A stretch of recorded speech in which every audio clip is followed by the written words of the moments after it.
Friends, अगर आप channel पर नए आए हैं तो प्लीज़ चैनल को कर लीजिए सब्सक्राइब, साथ में बेल आइकन को ज़रूर प्रेस कर दीजिएगा ताकि मेरी वीडियो के नोटिफिकेशन आपको मिलते रहें। स्टार्ट करते हैं हमारी रेसिपी। तो फ्रेंड्स, नारियल की बर्फ़ी बनाने के लिए आज मैंने लिया है एक सूखा नारियल। इसको हमें, और आमतौर पे जो बर्फ़ी बनती है, कतली बोलिए या पंजीरी बोलिए, वो हम नारियल को कस के बनाते हैं, बट आज मैं इसको कस के नहीं बनाऊँगी। तो ये मैंने एक नारियल ले लिया है और इसको मैं छोटे छोटे पीसेज में, मतलब मीडियम साइज़ के पीसेज में कट कर लूँगी।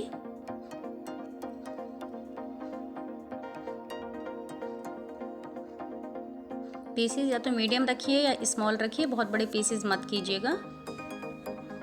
और अगर गोले को एक बार देख लीजिएगा, अगर आपका सूखा हुआ नारियल ज़्यादा हार्ड है तो आप उसको थोड़ी देर के लिए पानी में डाल के छोड़ दीजिएगा, जिससे वो सॉफ्ट हो जाएगा। और अगर फ्रेश नारियल है तो वो अपने आप ही सॉफ्ट होगा। कई बार होता है ज़्यादा टाइम के रखे हुए होते हैं तो वो थोड़ा हार्ड हो जाता है, तो वो कट करने में प्रॉब्लम होती है। तो उसको थोड़ी देर के लिए अगर पानी में डाल के छोड़ दें तो वो सॉफ्ट हो जाता है। तो इस तरीके से मैंने इसके देखिए पीसेस कर लिए हैं। सब मीडियम साइज़ के पीसे हैं, ना बहुत छोटे हैं ना ही बहुत बड़े हैं।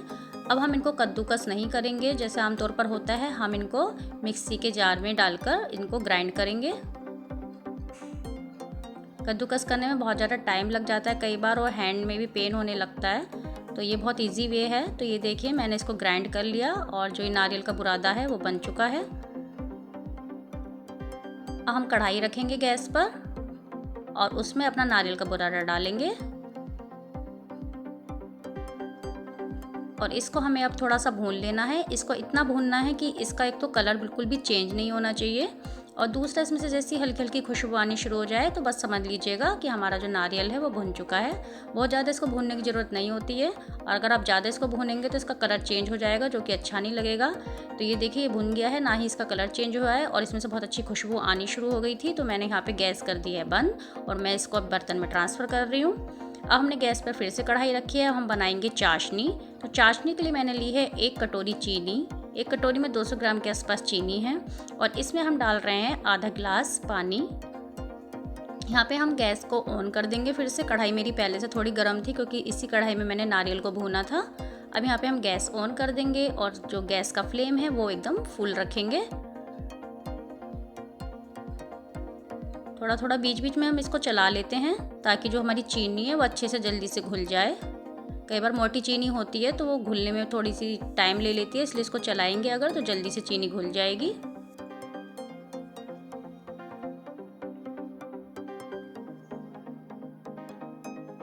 हमारी चाशनी में उबाल आ गया है, तो इतने हमारी चाशनी बन रही है, इतने हम अपना बर्तन रेडी कर लेते हैं जिसमें कि हमें अपनी पंजीरी मतलब कतली जमानी है। तो अगर आपके पास कोई ट्रे है आप वो ले सकते हैं। मैं इस थाली का यूज कर रही हूँ।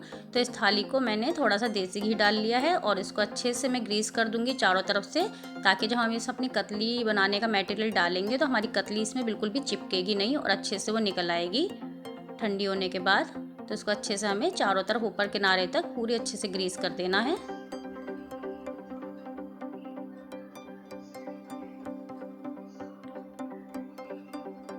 ग्रीस हो गई है, मैं इसको साइड रख देती हूँ। अब थोड़ा चाशनी देख लेते हैं। चाशनी देखने में लग रहा है कि हाँ वो कंप्लीट हो चुकी है, मतलब जैसी हमें चाहिए, थोड़ी गाढ़ी हो गई है। एक तार से थोड़ा ज़्यादा मोटा तार हमें चाहिए होता है चाशनी के, जो हम पंजीरी बनाते हैं उसके लिए। लड्डू हमारे हल्की चाशनी बन जाते हैं, इसके लिए थोड़ी सी हार्ड चाशनी हमें चाहिए होती है। तो हम ऐसे चेक कर लेते हैं। देखिए आप ध्यान से देखेंगे तो आपको इसमें एक तार जैसा खिंचता हुआ दिखाई देगा मेरी फिंगर्स पे। तो ये इस चीज़ की पहचान है कि हमारी चाशनी एकदम रेडी हो चुकी है। इसके अलावा अगर आपको ऐसे नहीं करना है, आपको फिंगर जलने का डर है, तो आप एक कटोरी में या किसी भी एक बर्तन में थोड़ा सा पानी ले लीजिए। ये भी एक तरीका है चाशनी रेडी हुई या नहीं हुई इसको चेक करने का। और इसके अंदर आप 2-3 ड्रॉप जो हैं अपनी चाशनी की डालकर देखिएगा। तो इसमें क्या होता है कि अगर आप इसको ध्यान से देखेंगे तो आप देखेंगे कि इसमें जो चाशनी अगर हमारी रेडी हो गई है तो वो चाशनी नीचे जाके ना इसके बर्तन के तले में वो बैठ जाएगी, इसकी सतह पर पानी में घुलेगी नहीं। और अगर चाशनी कच्ची है तो वो फ़ौरन घुल जाएगी। तो देखिए ये नीचे जाके बैठ गई है, इसका मतलब है हमारी चाशनी प्रॉपर रेडी हो चुकी है। अब इसको और ज़्यादा हमें पकाने की बिल्कुल भी ज़रूरत नहीं है। तो हमारा गोला था कसा हुआ, उसको हम इसमें अब मिक्स कर देंगे। इसको कोकोनट बोलते हैं इंग्लिश में, नारियल बोलते हैं, और इसको खोपरा भी बोलते हैं, और हमारी तरफ इसको गोला बोलते हैं। तो जो भी आपकी तरफ बोला जाता है आप समझ लीजिएगा। अब इसको हम अच्छे से मिक्स कर देंगे चाशनी में सारे नारियल को।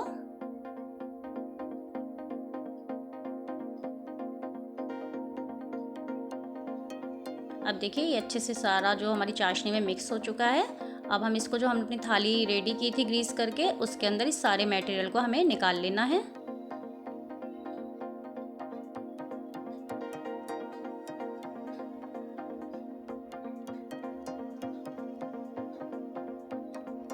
तो देखिए फ्रेंड्स, सारा मटेरियल मैंने इस थाली में निकाल लिया है। अब मैंने इसको सेट कर दिया है इस तरीके से। अगर आपका मटेरियल ज़्यादा है तो पूरी थाली में वो सेट हो जाएगा, मटेरियल थोड़ा कम है तो मैंने उसको जितनी थाली में वो आ पाया उतनी थाली में उसको सेट कर दिया है। इसको इतना फैलाना है कि बहुत ज़्यादा पतला ना हो और बहुत ज़्यादा मोटा भी ना हो, मतलब मीडियम कंसिस्टेंसी में हम इसको फैला देना है। और ऊपर से हल्के हाथ से इसको स्मूथली थोड़ा सा प्लेन एकदम कर देना है, ताकि जो इसका ऊपर का सरफेस है वो एकदम प्लेन हो जाए, एकदम चिकना।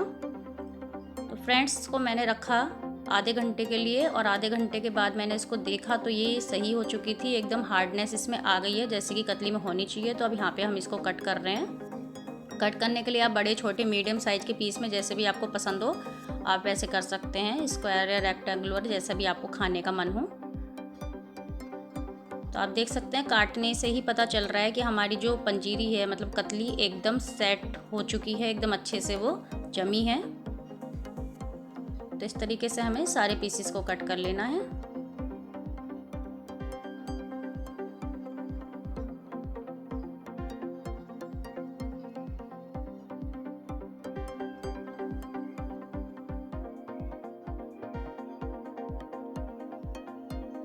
देखिए फ्रेंड्स, मैंने ये सारे पीसेस को कट कर लिया है। अब मैं आपको इसमें से पीस निकाल के भी दिखा देती हूँ। एकदम प्रॉपर पीस हमारा ये निकल कर आ गया है, आप देख सकते हैं एकदम प्रॉपर वे में ये निकल आया है, बिल्कुल भी ये चिपका नहीं है थाली के अंदर और बहुत आराम से ये निकल आया है। तो इसी तरीके से हम अपने सारे पीसेस को इसमें से निकाल लेंगे।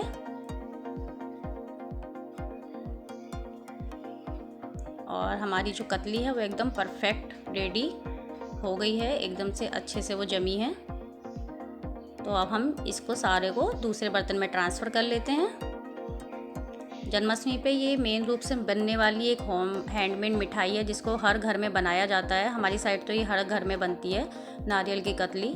हर जन्माष्टमी पे या फिर शिवरात्रि या व्रत का जो भी पड़ता है उसमें नारियल की कतली बहुत ही ज़्यादा बनाई जाती है सभी घरों में। तो ये देखिए फ्रेंड्स, एकदम परफेक्ट हमारी नारियल की कतली या नारियल की बर्फ़ी, जो भी आप कहना चाहें, बनकर एकदम रेडी हो गई है। एकदम बहुत कम इंग्रेडिएंट्स और कितनी इजी रेसिपी थी, और आसानी से कोई भी इसको, जिसने आज तक कभी भी कतली नहीं बनाई होगी, अगर वो भी इसको बनाएंगे, ट्राई करेंगे तो बहुत अच्छे से आपकी कतली बन जाएगी। आपको बिल्कुल भी प्रॉब्लम नहीं होगी कि हमारी कतली जमी नहीं है। बस आप स्टेप्स को फॉलो कीजिएगा जैसे इसमें बताए गए हैं। वीडियो को अगर आप स्किप करके देखेंगे तो हो सकता है कहीं प्रॉब्लम हो जाए, इसलिए वीडियो को पूरा तरीके से ध्यान से अगर आप देखेंगे तो आपकी कतली परफेक्ट बनेगी। तो फ्रेंड्स, मुझे पूरी उम्मीद है आपको वीडियो पसंद आई होगी, तो प्लीज़ लाइक और शेयर कर दीजिएगा, साथ में चैनल को सब्सक्राइब कर लीजिएगा। Bye bye.